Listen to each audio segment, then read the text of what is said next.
Olympic National Park is actually a national park that I find really difficult to describe because you have so many diverse landscapes in one place. You have the old growth rainforest, you have the Pacific coastline, and then you also have the Olympic mountain range. I have actually visited Olympic National Park a few years ago, but when I had the opportunity to visit again, I knew that I had to make time for it. Since I have been to Olympic National Park before, there were a couple of places that I knew I would want to return to, especially since I was traveling with some people that haven't been there before.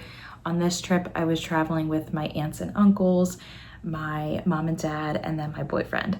So I knew that I wanted to take these guys to some places that were really special to me before, and I knew that I also wanted to experience some things for the first time myself. Before heading to the peninsula, we spent a couple of days exploring Seattle. This whole trip was actually to celebrate my brother's graduation, which congratulations, Tim. And I really couldn't think of a better way to celebrate than with 2 weeks exploring one of my favorite states. But to summarize, we started off in Pike Place Market, where we of course had to see the iconic fish tossing, which we did get to witness.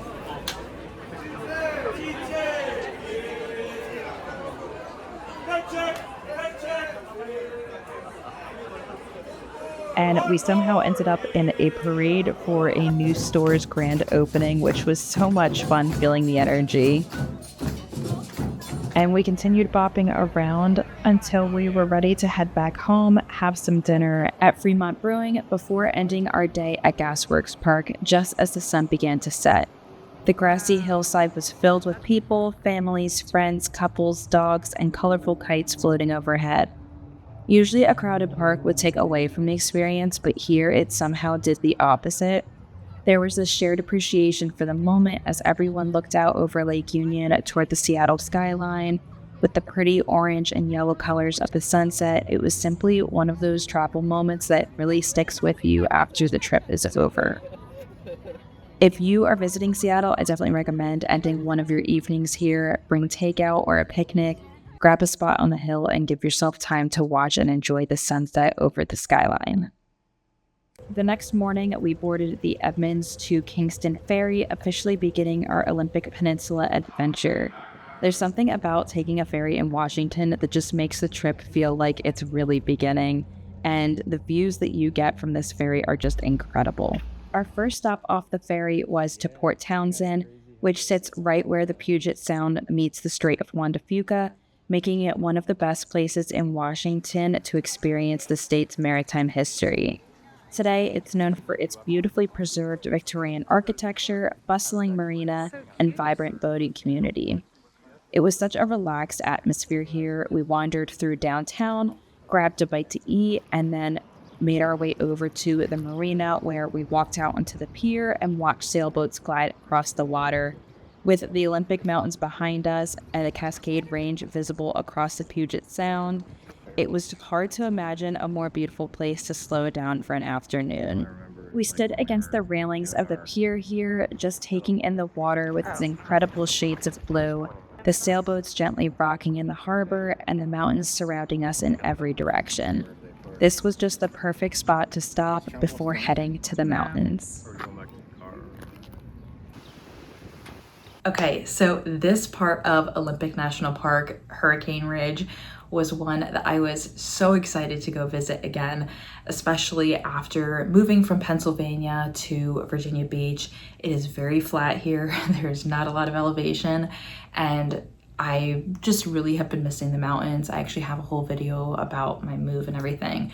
But like I said, I've just been really missing the mountains, and there's just something about Washington. The mountains there, whether it's the Olympics, the Cascades, Mount Rainier, all of them just hold such a special place in my heart.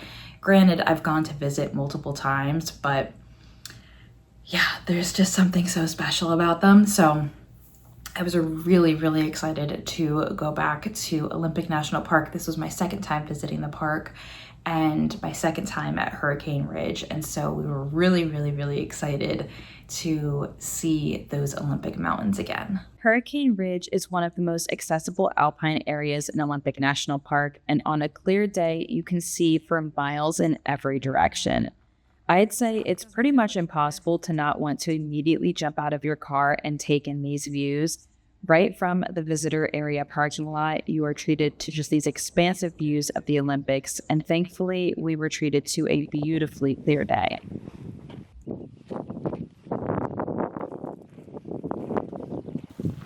This is probably great to be up here at this time. Originally, we had planned to hike the Hurricane Hill Trail, but the trail was closed during our visit. And since I'd hiked it on our last trip, we decided to create our own route by combining the Sunrise Point, the Cirque Rim, and the Big Meadows trails into an easy 2-mile loop. Within just a few minutes of leaving the trailhead, we spotted deer grazing peacefully in the alpine meadows. Seeing wildlife against a backdrop of rugged mountain peaks almost didn't feel real. It was one of those moments that make you stop talking and just simply take it all in. The funny part was that this wasn't our only encounter. It seemed like every time we rounded another corner, another deer was waiting for us. As we climbed towards Sunrise Point, the views just kept getting better. One of the things I love about Hurricane Ridge is that you don't have to hike for hours to feel completely immersed in the mountains. Every turn seems to open up another panoramic view.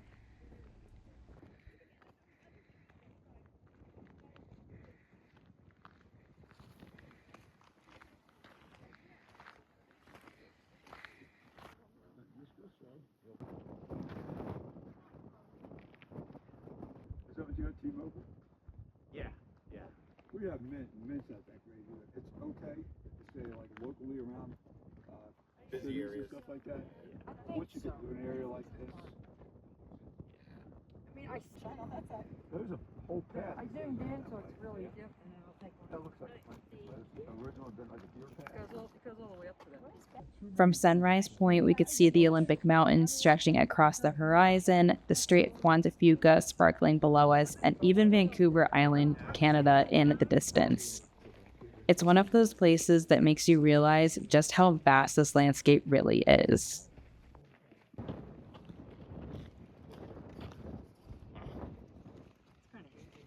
You can almost see the snow on the mountains. Yeah, you can see in the background, you can see some snow-capped mountains. That's nice. See what we find. This Pitch down, and then beyond it. it's easiest to see.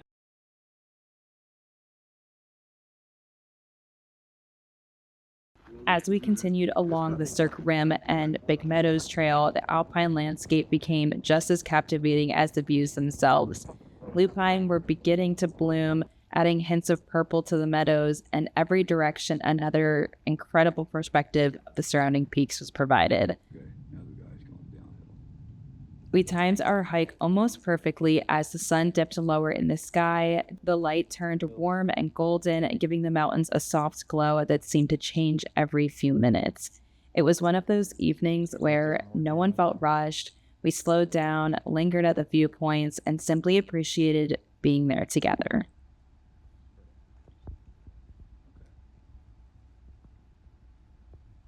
This is one of the reasons Olympic National Park continues to be one of my favorite parks in the country. In a single afternoon, we experienced incredible mountain views, abundant wildlife, and one of the most peaceful hikes I've ever done, all without needing to tackle a strenuous trail.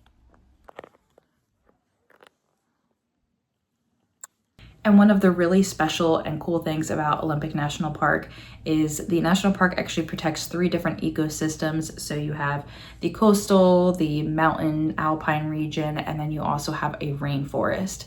So you can visit all 3 of these ecosystems in one trip, which is really, really cool and special. And I don't think that there's another national park in the United States like that. So really, really cool that you can go and visit all 3 of these. The coastline here is just so beautiful and expansive. The views that you get from the mountain ranges, the alpine region, stunning. I mean, what more could you ask for? So this time we actually only visited the 2 ecosystems. So the rainforest is actually kind of difficult to get to, and it really is kind of out of the way. So if you were to view Olympic National Park like your palm, like let's just say my palm here. So the Hurricane Ridge region would be right in here. And then the coast would be the side of my palm here. And then the rainforest is really like smack dab in the middle there. So and there's only one road that goes into it and back out of it. So it's very difficult to get to, and you do actually have to, really plan your trip around that. As I have done it before, the people that I were traveling with haven't, but to be honest, I don't know, maybe this is like a hot take, but I wasn't totally blown away by the rainforest there. Like a lot of the other forested areas in Washington felt very similar to me in the way that the rainforest felt. So I don't know, maybe that's a hot take. Maybe people are gonna hate on me for that, but to me, it just didn't feel like it was worth visiting in comparison to all these other places that we got to visit on our trip. So we did do the coast, which you'll see here, and we also obviously went to Hurricane Ridge. After spending the evening in the mountains, we woke up in Sequim and headed west toward one of the places I had been looking forward to the most on this trip, Second Beach. One of my favorite things about Olympic National Park is how quickly the landscape changes. Just yesterday, we were hiking through the alpine meadows, and now we were making our way toward the Pacific coast. The hike to Second Beach is only about 3/4 of a mile each way, but the trail itself is part of the experience. Almost immediately, you're surrounded by towering evergreens draped in moss, massive ferns covering the forest floor, and the kind of lush greenery that makes the Olympic Peninsula feel almost prehistoric.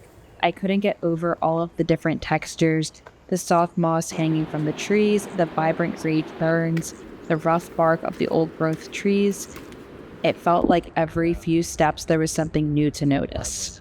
As we continued walking, the trail gradually became cooler and more damp. Every now and then we'd catch glimpses of the blue through the trees, and we knew we were getting close. Then, suddenly, the forest opened up into one of the most breathtaking coastlines I've ever seen.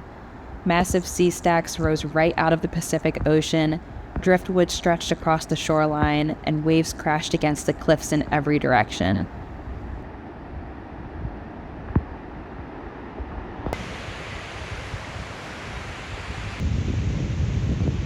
One of my favorite details was a sea stack with a natural arch carved right through it.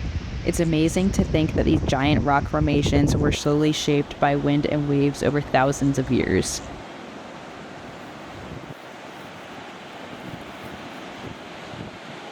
We spent quite a bit of time exploring the tide pools. One of my favorite discoveries was seeing all the dozen colorful sea urchins tucked into the rocks.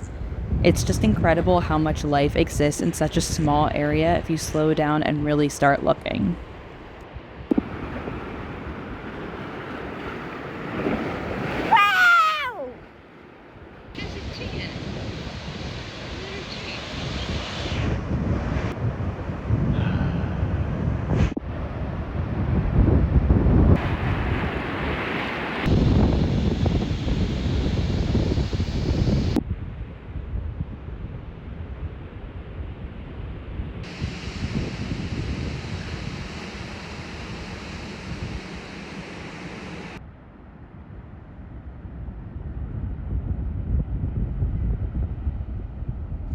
I think what amazed me most about Second Beach wasn't just the beach itself, it was the contrast. Just minutes earlier, we had been surrounded by a quiet forest filled with moss, towering pines, and ferns. Then, almost without warning, we stepped out into this wide open coastline where everything just felt bigger. The waves, the cliffs, the sea stacks, even the sky. It's hard to think of another place where two completely different landscapes exist so closely together. The morning had started with low clouds and a moody atmosphere that somehow made the coastline feel even more dramatic, but as we continued walking, the clouds slowly lifted and suddenly everything looked completely different. The ocean turned this more vibrant blue color, the sea stacks caught the sunlight, and the whole beach seemed to just kind of come alive. This was also my aunt and uncle's first time seeing the Pacific Ocean, and I have to say that watching my uncle walk up and down the beach with so much excitement was honestly one of my favorite memories from the trip. Our next stop was Marymere Falls, which is an easy hike that covers about 1.8 miles with about 325 feet of elevation gain. It'll take you about a half an hour to an hour to complete. Yeah. You'll start off wandering under an old-growth forest with towering green canopy of conifers and maples.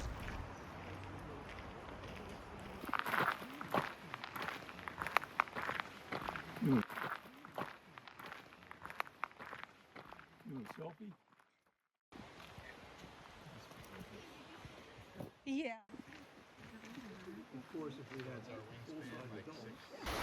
The trail follows Barnes Creek, crossing two picturesque bridges before climbing a short series of switchbacks to the waterfall.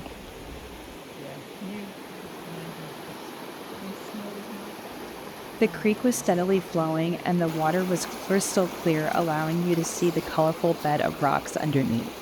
The first bridge that you cross is a sturdy metal span, while the second is a rustic wooden bridge that feels just perfectly at home in the forest, and it was one of my favorite parts about the hike. After the climb, you're rewarded with Marymere Falls, a graceful waterfall that drops about 90 feet down to a moss-covered rock face. Rather than crashing with an incredible force, the water fans out delicately over the cliff, giving the whole scene a peaceful, almost hidden feel. It's one of those places where it's worth slowing down for a few minutes and just listening to the water.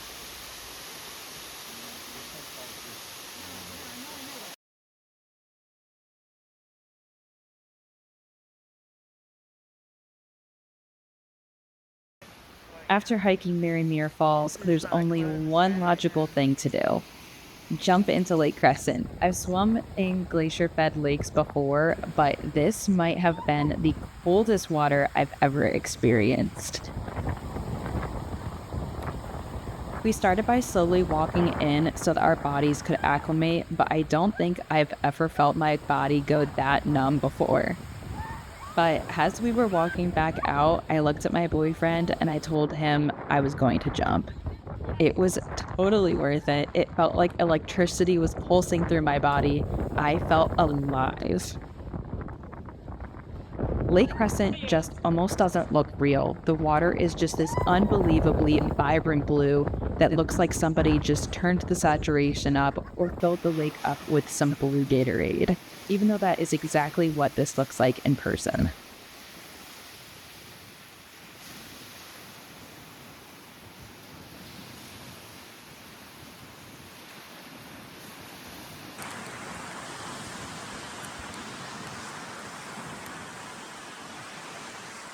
Afterwards, we warmed up inside the historic Lake Crescent Lodge before heading back outside just in time for golden hour.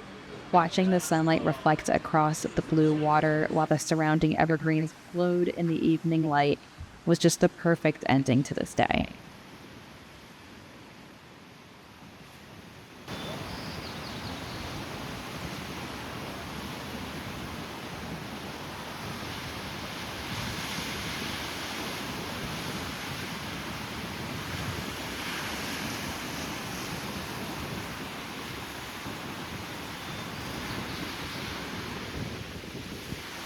The next morning, we began by making our way off the Olympic Peninsula, but not before making one final stop. Poulsbo quickly became one of my favorite small towns in Washington. Often called Little Norway, Poulsbo was founded by Norwegian immigrants in the late 1800s, and you can still see that heritage throughout the downtown. From Scandinavian-inspired architecture to the Viking-themed shops and bakeries, it has a personality all on its own.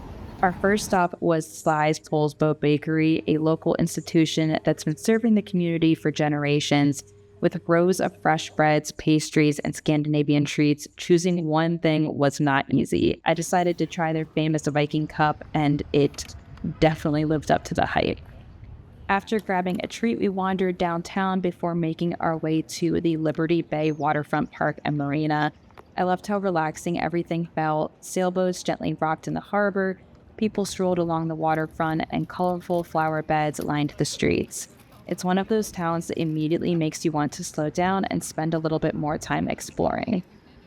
Before hitting the road again, we made one final stop at Poulsbo Coffee Company. This quickly became one of my favorite coffee shops from the entire trip. Part coffee shop, part plant store, and it had this cozy atmosphere that just made you want to stay for a while, with this sea overlooking the marina, just soaking in the peaceful views of Liberty Bay before continuing our journey. Before leaving, we picked up some fresh seafood from the Northern Fish Company to cook for dinner later that evening.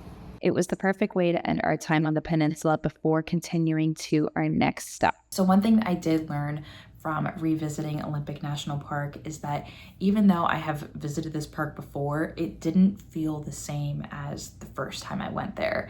This time I felt like I was experiencing things from other people's point of view. I was there with my extended family, so seeing my aunt and uncle witness it for the first time, my dad witness it for the first time, I felt like I was just kind of seeing things through their lens, and it was really exciting for me to just share in that moment with them. Whereas the first time I went to Olympic National Park and to the peninsula in general, I was trying to soak it all in, and I was really focused on my own personal experience and trying to see as much as I possibly could in the time that I had there. Whereas this time I feel like, I don't know, I was just able to take it in a little bit more. So I'm really thankful for this experience, and yeah, who knows, maybe we'll be back again.